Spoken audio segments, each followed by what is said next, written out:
Welcome back to my channel and a very special welcome if you're new here. My name is Jen. I'm a certified weight loss and nutrition coach who has lost and maintained a 140-pound weight loss. And today is video 2 in how to prevent holiday weight gain. So I put out a video earlier this week with 10 tips to avoid gaining weight this holiday season. And today we're talking about 10 more tips. The holidays are the time of year we gain the most weight. So our goal is to maintain, not gain, and these additional 10 tips are going to help you do just that. So if you're excited, give this video a big thumbs up. Subscribe if you're not, turn your bell on because I upload new videos every Tuesday and Thursday. I will link video number 1 with 10 additional tips down below for you, as well as nutrition coaching. Highly recommend those personalized macros and calories. Again, that is what I follow to lose and maintain 140-pound weight loss, as well as one-on-one coaching for questions, accountability, or support. Let me help set you up for success this holiday and into the new year. You'll also find links and discounts to my favorite healthy things. So let's jump into 10 more tips on how to prevent holiday weight gain.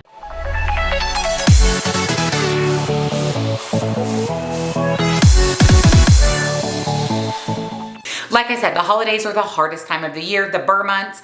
People typically gain between 10 and 12 pounds. Don't be one of those people. We need to make sure that we are maintaining, not gaining this holiday season. I always say our goal shouldn't be weight loss. Our goal should be maintenance because we still want to be able to enjoy the holidays. So these 10 tips are going to help you maintain, and if you're lucky, lose a little bit this holiday season and not gain a single pound. Tip number 1 is limit your dessert intake. Now, you didn't hear me say don't eat dessert, don't eat Christmas cookies, don't eat pie on Thanksgiving. Limit the amount of desserts that you're eating. Desserts are high calorie, high carb, high fat. They have very little nutritional value. They are delicious and they should be enjoyed this holiday season, but we just want to be mindful of how much and how often. Watch your portion sizes. If you're going to have dessert with a few meals or holiday parties this year, that is absolutely acceptable. I plan on having quite a bit of dessert this holiday, but we don't need to eat 6 cookies. Maybe we can eat 1, or maybe we have a smaller slice of pumpkin pie rather than large slices of pumpkin, pecan, and whatever other pie is at the holiday event. So make sure that you're limiting your dessert, not eliminating it, but limiting the amount that you're having, how often, and your portion. Number 2, similar to dessert, is limit your liquid calories. It's okay to have an adult beverage this holiday season. It's okay to have an eggnog latte at Starbucks. It's okay to have a peppermint mocha, or maybe you want to get your favorite holiday coffee creamer.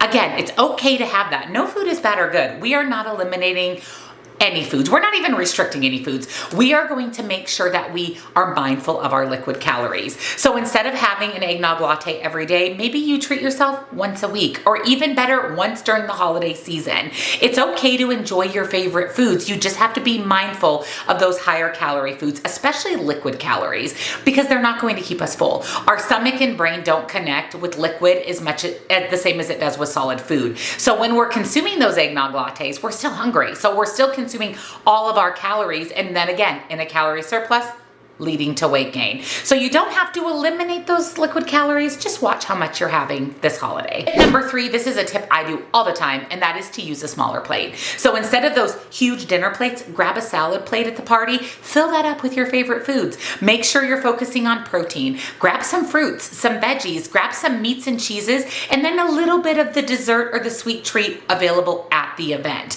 Make sure that your plate is small so that when you look at it, you feel like, oh, look at all the food I have on my plate, versus look at the size of my plate, and in order for me to fill it up, I have to mound it with all of this food and all of these calories. Watching your portions and having those smaller plates can really have a positive impact on whether or not you maintain or gain this holiday. Tip number 4, modify your recipes. If you are in charge of baking a pie, a sweet treat, a loaf of bread, a recipe for a holiday, modify it. Swap out the oil in the recipe for unsweetened applesauce. Do half regular sugar, half sugar substitute. Use a leaner cut of meat, a low-fat cheese. There are a lot of modifications that you can make that can substantially cut down not just the calories, but the fat, the carbohydrates, the saturated fat in recipes. And I promise you, your family is not going to know the difference. It's very simple to make small modifications to just healthify a recipe. Tip number 6, I love this one, and this is to use the buddy system. Find a friend, find a family member who's also on a health journey, and team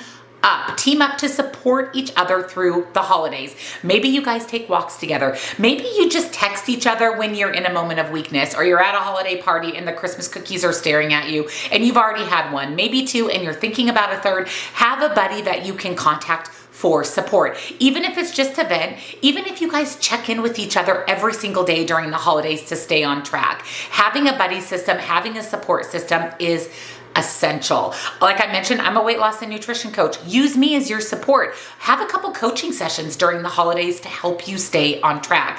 Having that accountability is game changing. Tip number 7, limit the amount of processed foods that you're eating. Now, I know that there's so many great holiday treats out there. I mean, I love a good Trader Joe's holiday treat item, everything from peppermint to toffee to crackers and cookies, but we need to limit those. Similar to the sugary drinks, similar to the desserts, you can still indulge in your favorite processed foods, but make sure that at least 80% of the foods that you're eating every single day is whole real food. And then that 20% is reserved for fun foods like processed foods. They don't contain any fiber, very little protein, if any protein, and they're just not going to keep you as full and satisfied. So if you're going to consume them, make sure you're consuming them with maybe a source of protein or fiber to help keep you full. You can still have processed foods. We just want to limit the amount we're having in each meal, each day, each month of the holidays. Tip number 8, plan ahead. Failing to plan is planning to fail. You are going to fail this holiday season if you don't do a little bit of planning ahead.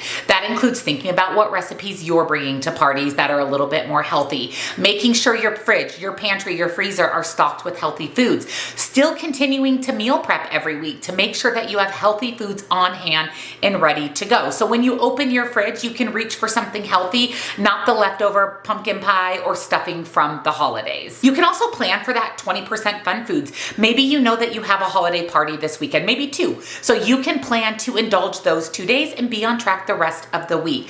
A little bit of planning is really going to help set you up for success. Tip number 9, this is a huge one. Skip seconds. Skip having seconds. Make sure that you are listening to your fullness cues. Now, when we consume a meal, we shouldn't be so full that we can barely move. We should eat until we're satisfied, not full. If you choose the right foods and put the right foods on your plate, you're not going to need to go back for seconds. And if you need seconds in your life, make it a vegetable or a fruit. Don't make it seconds of stuffing, mac and cheese, sweet treats. Make sure that you're filling your plate with protein, fiber, and good whole food, and you won't need that second plate. And like I said, if you do need seconds, just make sure you're being mindful of what you're putting on your plate for the second trip. Tip number 10, this is really good. This is actually a tip you can carry throughout the entire year, and that is draw yourself a line. We often have the mentality, well, I'll start over tomorrow, or I'll start January 1st. What if you just set some guidelines throughout the holidays? Like I said, the 80-20 approach, that's a great line to draw in the sand for yourself this holiday season. 80% whole real foods, 20% fun foods, saving those fun foods for exclusive events, or saving those fun foods for foods you only get during the holidays. There's certain foods, there's certain fun drinks, there's certain desserts that only come around during the holidays. You can still enjoy those. That just makes up that 20%. Set some guidelines, set some boundaries. Do not have the all or nothing mentality. Well, I ate a Christmas cookie today, so I'm just gonna go off the rails till January. How about you just start over at the next meal or the next day? Set some definitive guidelines and boundaries for yourself. That is literally going to be game changing for you, not just for the holidays, but for the entire year and throughout your life and your health journey. So the bottom line of these 2 videos is you can still enjoy the holidays. We don't restrict or eliminate anything. No food is bad or good. Food does not have moral value. We need to be able to enjoy the holidays. And if we try to restrict or eliminate, it's the #1 cause of binging and overeating. So allow yourself your favorite foods. Just be mindful of how much you're consuming and how often. I hope these 20 tips really help you make this holiday a success. Remember, our goal is to maintain and not gain. Again, let me know down below which one of these tips are you going to utilize for your holiday season. And if you enjoyed the video and found it helpful, give it a thumbs up, subscribe, turn your bell on, take advantage of coaching and personalized macros and calories. Let me help you reach your goals. Let me help you maintain this holiday season. And I will see you in the next one. Happy holidays. Bye.